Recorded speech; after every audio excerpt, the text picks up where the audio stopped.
Hey everybody, it's me, Crazyfrankie, and I'd like to welcome you to my Week 4 key game picks. Before we talk about week number 4, obviously too many things that went on in week number 3, as it was another good week 3. Mostly the early games were the best games of the day. The afternoon games, the Sunday night game, and the Monday night game weren't all that spectacular, but obviously the game of the weekend was definitely the Bills-Dolphins game. Now, speaking of the Dolphins and the Eagles are the only undefeated teams left in this year's NFL season. And speaking of the Dolphins and all that, you got to give the Dolphins some credit, though. They played the Bills very, very well. Well, despite the fact that the Bills had injuries to start that game with. Obviously, a lot of them were at defense and all. But you got to give the Dolphins some credit here in the way that their offense and defense really did a good job of holding the Bills at bay. Now, there's too many things that went on in that game. Obviously, people are talking about the butt punt. I don't want to get into that because obviously that's for me, it's comic relief. Obviously, if you remember the butt fumble from Mark Sanchez, now you have the butt punt, which basically is saying that it's kind of like giving Mark Sanchez a little bit off the hook. But that's going to add to NFL lore and follies and fun and things that are so funny about that. But obviously, the biggest factor in that game obviously was the way the Bills did a terrible job of managing the clock. A lot of it was bad clock management. If you go back to that game towards the end of the half, they did not do a good job of setting up to try to get some points, let alone try to at least get a field goal in the first half of the game as time expired. And then the same thing happened towards the end of the game. Towards the end, the offense didn't do a good job of trying to get out of bounds to try to stop the clock, and obviously they did a terrible job of managing their timeouts. And in the end, they just could not line up for a game-winning field goal. But a lot of people have said, what if they would have lined up for that field goal? I don't know. The Bills kicker missed a long one. I think it was like a 48-yard attempt. He missed it during the game. He missed one field goal. I don't know if he would have made the second one anyways, to be quite honest with you. But I think a lot of it was bad clock management. The Bills did not do a good job of managing the clock at the end of the first half and towards the end of the game.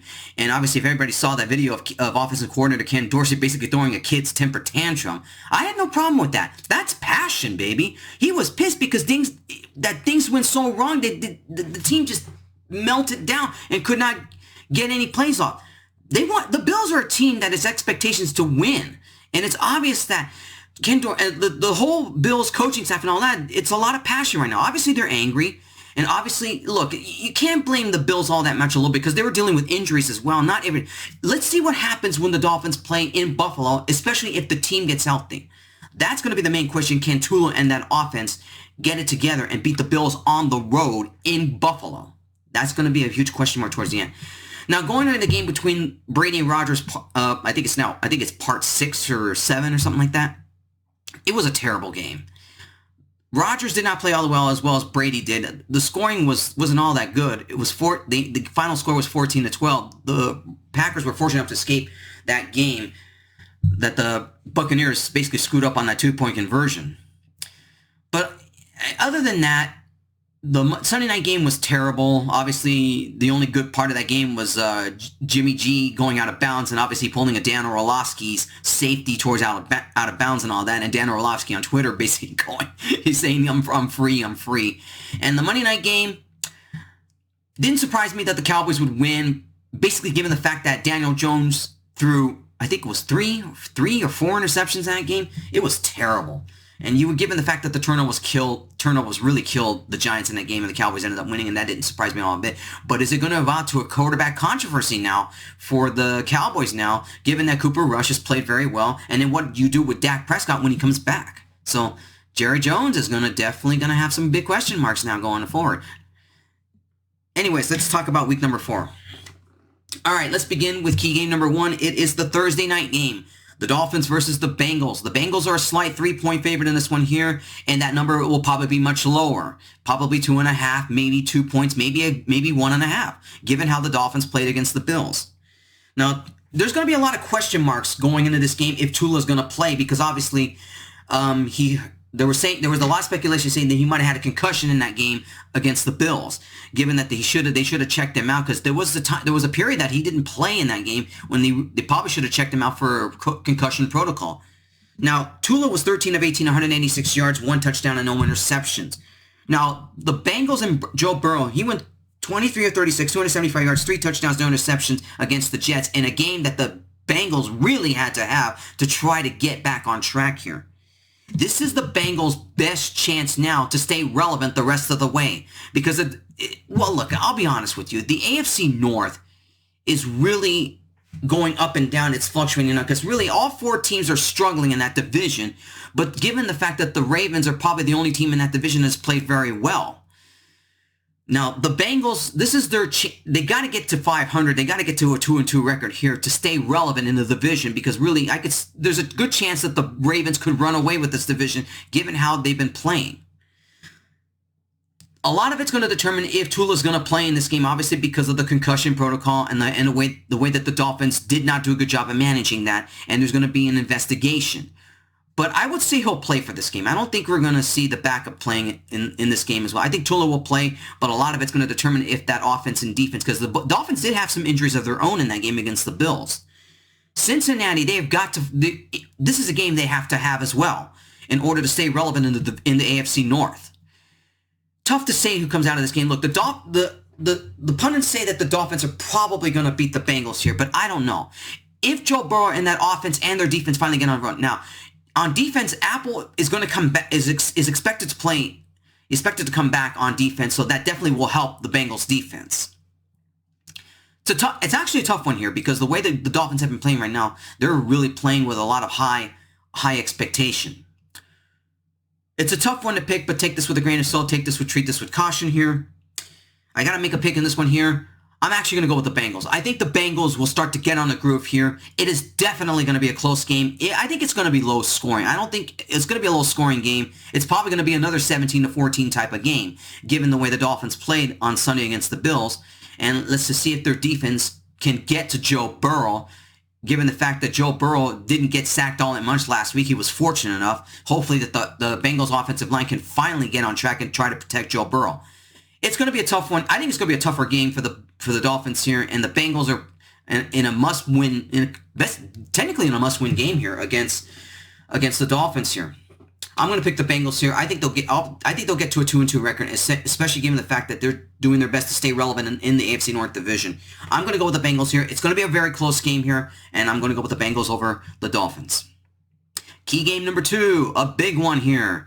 The Bills versus the Ravens.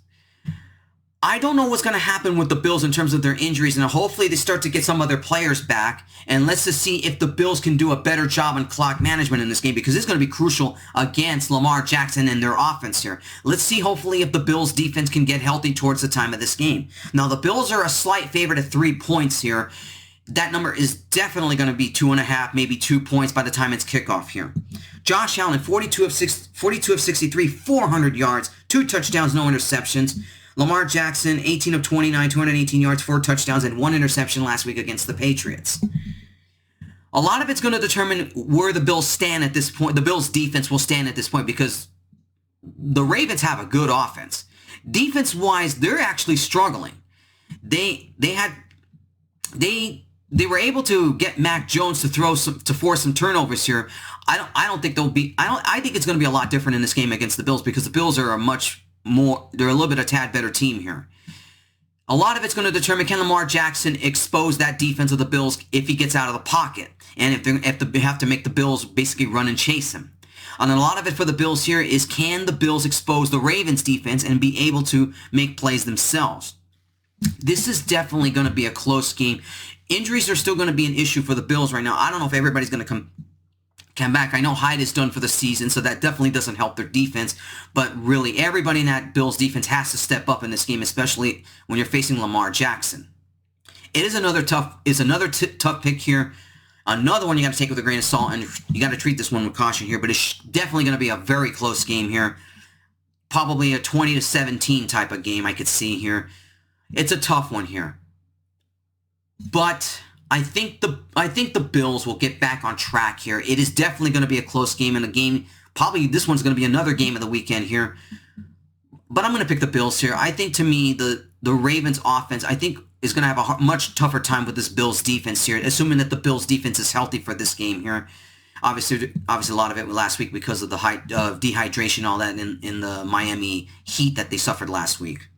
But I'm going to pick the Bills here. I think the Bills will get back on track here. I think they'll beat the Ravens, but it's going to be a very close game here. It should be a good one in Baltimore. But I'm going to pick the Bills here. I think the Bills will get back on track, and I assume they'll do a better job in clock management here. It's going to be a good one here. I expect this to be a good game here. I'm going to take the Bills over the Ravens. Key game number 3. It is the Jacksonville Jaguars versus the Philadelphia Eagles. I never thought I'd be talking about the Jaguars in a 4 key game picks, given how the Jaguars have been terrible the last 5 seasons.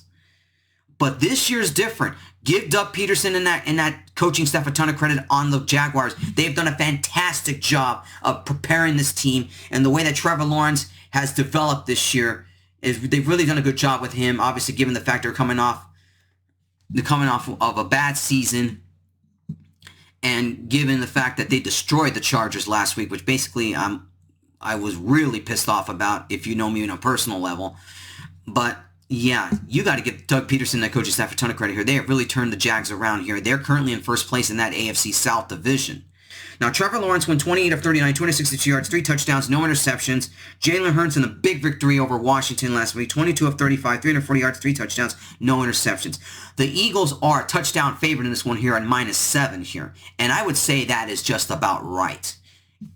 Let's see what the Jags defense does now with a good powered Philadelphia offense here. The Eagles have been on a roll. Given how their offense has played, they've been on fire. They are definitely a team that is this big surprise this season, and that is really the key factor in this game here. What can the Jaguars defense keep up with Jalen Hurts and that high-powered Eagles offense here? And given how the Eagles defense, they're playing up to a good standard here. They've been playing pretty well, and can they get to Trevor Lawrence in this game? I'm actually going to make this as a quick pick here. I think I'm going to say this with a little bit of confidence here. I think the Eagles will definitely beat the Jaguars here. I think the Jaguars will face a little bit of reality here in this one here. The Eagles are not a slouch. They're a much better team than when they played last week against the Chargers, given that the Chargers were dealing with injuries and other issues. This is definitely a quick pick here. I'm going to pick the Eagles in this one here. I think the Eagles will bring the Jaguars back to reality here. I think it'll be a close game, but I think the Eagles will basically run away with it in the fourth quarter here. I think the Jaguars aren't going to be ready for this one here. I think it'll be a close game towards the fourth quarter, and I think the Eagles will pull away in the fourth quarter here. Should be a good one here. I think it's going to be a good game here. But I'm going to pick the Eagles here. Eagles over the Jaguars. And finally, key game number 4, another matchup between the Chiefs and the Buccaneers, Mahomes versus Brady. The Chiefs are actually a slight favorite in this one here, 2.5, and it wouldn't surprise me if that goes to 2 or 1.5 by the time it's kickoff here. Mahomes and the Chiefs didn't play all that well last week against the Colts, given the fact that the offense really struggled and their defense didn't do all that well against the Colts, given how the Colts played terribly in the first 2 weeks of the season. Now, Mahomes was 20 of 35, 262 yards, 1 touchdown, and 1 interception. Tom Brady, 31 of 42, 271 yards, 1 touchdown, and no interceptions here. This is going to be a tight game, I can see. I think there'll be a lot more scoring in this one here. But a lot of it's going to be if whoever doesn't turn the ball over more in this game here. I think that the Buccaneers offense will be much more ready for this one here. And I think the Chiefs will I think it's going to go back and forth here. I think it'll be a much better game than it was last week than the Bucs played against the Packers last week. I think there's going to be a little bit more scoring in this one here, given how the Chiefs offense can score points quickly here. It's a tough one here, but a lot of it is going to determine now. Now, you could probably say that the Buccaneers have taken a step back in terms of their offense here, and a lot of pundits are saying you definitely got to say that Mahomes will finally beat Brady in this one here. I don't know. He has to prove it. Mahomes, to me, has to prove that he can beat Brady. He's already 0-2 against Brady. He hasn't beaten him yet. And I'm going to say right now, with a little bit of some sort of confidence here, I think he's going to be 0-3 against Tom Brady here. I think the Buccaneers will get back on track here. I think they'll be much more better prepared here for this one here. I'm going to pick the Buccaneers. It's definitely going to be a close game here. It's going to be definitely like a 17-14, 20-17 type of game for sure. I think it's going to come down to a field goal here, and I really think that the Bucs will win by a field goal. It's going to be a little bit more scoring than it was last week. So I'm going to take the Buccaneers in this one here. I think it'll be a very close game. Treat this with caution and with a grain of salt here. It's a tough one to pick here, but I think the Buccaneers will beat the Chiefs here. It's going to be a very close game here. I made a little error on that one. Actually, Mahomes actually did beat. Yeah, I think. Yeah, he did. They did beat. Yeah, I think they did beat Brady. 2 years. I think it was last year or 2 years ago. Yeah. So actually, Mahomes has beaten him once. So I pardon me. Yeah. Yeah. I mean, you could correct me on that one if you want to, people. Yeah, I think he's beaten. Yeah, I think he's beaten him once or something like that. Anyways, I'm gonna pick the Buccaneers over the Chiefs here. All right, everybody. I'll talk to you guys next week when I make my picks for week number 5. Check the description below for all of my week 4 picks, and I'll talk to you guys next week when I make my picks for week number 4. Take care.